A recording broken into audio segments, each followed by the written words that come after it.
Hello friends, Kumari special சேனலுக்கு உங்களை அன்புடன் வரவேற்கிறோம். இன்றைக்கி கன்னியாகுமரி ஸ்டைலில் ஸ்பெஷலான ஃபிஷ் ஃப்ரை எப்படி செய்யலான்னு பார்க்கலாம். வாங்க வீடியோக்குள்ளே போகலாம். ஃபிஷ் ஃப்ரை செய்ய தேவையான பொருட்கள்: சுத்தம் செய்யப்பட்ட மீன் துண்டுகள் 6, இஞ்சி பூண்டு விழுது 2 டீஸ்பூன், காய்ந்த வத்தல் 4, கரம் மசாலா பொடி 3/4 டீஸ்பூன், சீரகம் 1 டீஸ்பூன், பெருஞ்சீரகம் 1 டீஸ்பூன், மஞ்சள் பொடி அரை டீஸ்பூன், மிளகு 1 டீஸ்பூன், உப்பு தேவையான அளவு, மல்லி 1 டீஸ்பூன், சோள மாவு அரை டீஸ்பூன், அரிசி மாவு 1 டீஸ்பூன், எலுமிச்சை சாறு 2 டீஸ்பூன், கறிவேப்பிலை தேவையான அளவு, எண்ணெய் தேவையான அளவு. ஃபர்ஸ்ட் ஃபிஷ் ஃப்ரை பண்ண ஸ்டவ்வை பற்ற வச்சு ஒரு ஃப்ரையிங் பேனை ஸ்டவ்வில் வைக்கிறேன். பேன் லைட்டாக காஞ்சதும் அதில் முழு வத்தல் ஒரு 4 வத்தல், அப்புறம் கொஞ்சமாக ஒரு 1 டீஸ்பூன் அளவு முழு மிளகு, அப்புறம் 1 டீஸ்பூன் அளவு பெருஞ்சீரகம், அப்புறம் ஒரு 3/4 டீஸ்பூன் அளவு ஜீரகம், அப்புறம் ஒரு 1 டீஸ்பூன் மல்லி. இவ்வளவும் போட்டு நல்லா ரோஸ்ட் பண்ணணும்.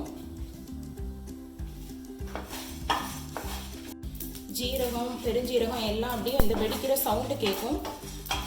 கொஞ்சம் பாதி ரோஸ்ட் பண்ணதும் அதில் ஒரு 3/4 டீஸ்பூன் அளவு கரம் மசாலாவை போடுங்க. அப்புறம் அதில் ஒரு அரை டீஸ்பூன் அளவு மஞ்சள் போட்டு கூடவே ரோஸ்ட் பண்ணிடுங்க. ரோஸ்ட் பண்ணிவிட்டு ஸ்டவ் ஆஃப் பண்ணிடலாம். கரம் மசாலா இல்லைன்னு சொல்கிறவங்க முழு பட்டை அல்லது கிராம்பு ஒரு 2 போட்டு அதை கூட சேர்த்து வறுத்துக்கலாம், அல்லது பொடியாக போட்டு வறுத்துக்கங்க. வறுத்து வச்ச மசாலாலாம் நல்லா கூல் டவுன் ஆகிட்டு இப்போ இதை மிக்ஸி ஜாரில் போட்டு தண்ணி விடாமல் லைட்டாக கொஞ்சம் துருதுருன்னு அரைச்சி எடுக்கணும். பாருங்க, நல்லா துருதுருன்னு இப்படி கிரைண்ட் பண்ணி எடுத்துக்கோங்க. இப்போ ஒரு பவுலை எடுத்து அதில் இப்போ கட் பண்ணி வச்சு இந்த ஃபிஷ் பீசஸை போடுங்க.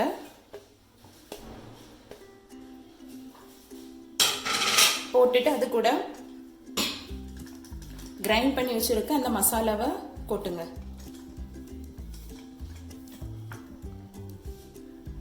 அது கூடவே அரைச்சி வச்ச இஞ்சி பூண்டு விழுது அதையும் போடுங்க. அப்புறம் தேவையான அளவு உப்பு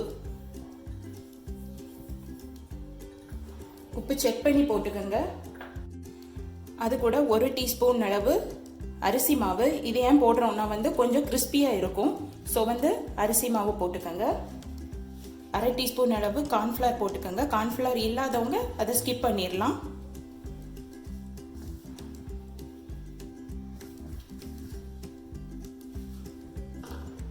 போட்டு நல்லா மிக்ஸ் பண்ணுங்க.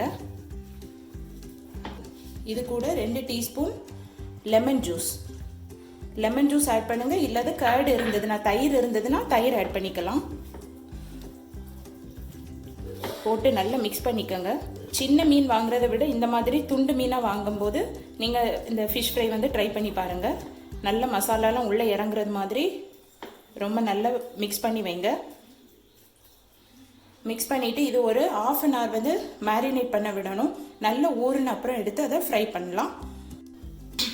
1/2 அன் ஹவர் ஆகிட்டு நல்ல மேரினேட் ஆகிட்டு ஃபிஷ்ஷு. இப்போ எடுத்து ஃப்ரை பண்ணலாம். ஸ்டவ் ஆன் பண்ணி ஒரு ஃப்ரையிங் பேன் வைக்கிறேன். பேன் நல்லா சூடானதும் அதில் பொரிக்கிறதுக்கு தேவையான அளவு ஆயிலை விடுங்க. ஆயில் கொஞ்சம் சூடாகட்டும். ஆயில் சூடானதும் ஸ்டவ்வை சிம்மில் வச்சுட்டு கொஞ்சமாக கருவேப்பிலை போடுங்க.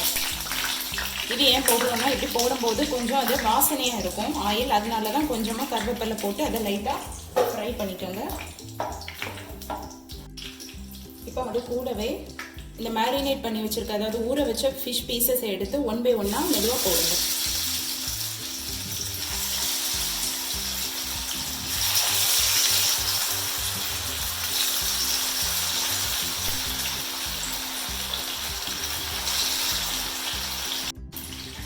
இப்போ இந்த ஃப்ரைங் பேனை மூடி வச்சு ஒரு 10 மினிட்ஸ் வந்து சிம்மில் வச்சு நல்லா பொரிய விடுங்க. நல்ல மேரினேஷன் ஆனதுனால அது சீக்கிரமே வந்து அது நல்லா வந்து ஆல்ரெடி சாஃப்டாக இருக்கும். ஸோ சீக்கிரமே ஃப்ரை ஆயிரும். இப்போ செக் பண்ணலாம்.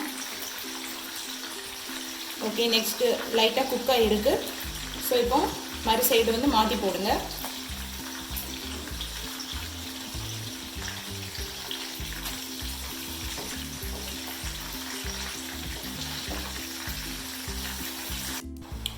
நீ ஓப்பன் பண்ணி பார்க்கலாம். ஃபிஷ் ஃப்ரை ரெடி ஆகிட்டு ஸ்டவ் ஆஃப் பண்ணிடலாம். இப்போ இதை எடுத்து சர்விங் பிளேட்டில் ட்ரான்ஸ்ஃபர் பண்ணிடலாம். நல்லா ஆயிலெல்லாம் ஃபில்டர் பண்ணிவிட்டு அப்புறம் ஒரு பிளேட்டில் எடுத்து வைங்க. நல்ல ஸ்பைசியான Kanyakumari style fish fry ready. நீங்களும் வீட்டில் ட்ரை பண்ணி பார்த்துட்டு எப்படி வந்திருக்குன்னு சொல்லுங்கள். இந்த வீடியோ உங்களுக்கு பிடிச்சிருந்ததுன்னா லைக் பண்ணுங்கள், ஷேர் பண்ணுங்கள், மறக்காமல் சப்ஸ்கிரைப் பண்ணுங்கள். மேலும் பல ரெசிபிகளுக்கு பக்கத்தில் உள்ள பெல் ஐக்கான் பட்டனை ப்ரெஸ் பண்ணுங்கள். தேங்க்யூ ஃபார் வாட்சிங்.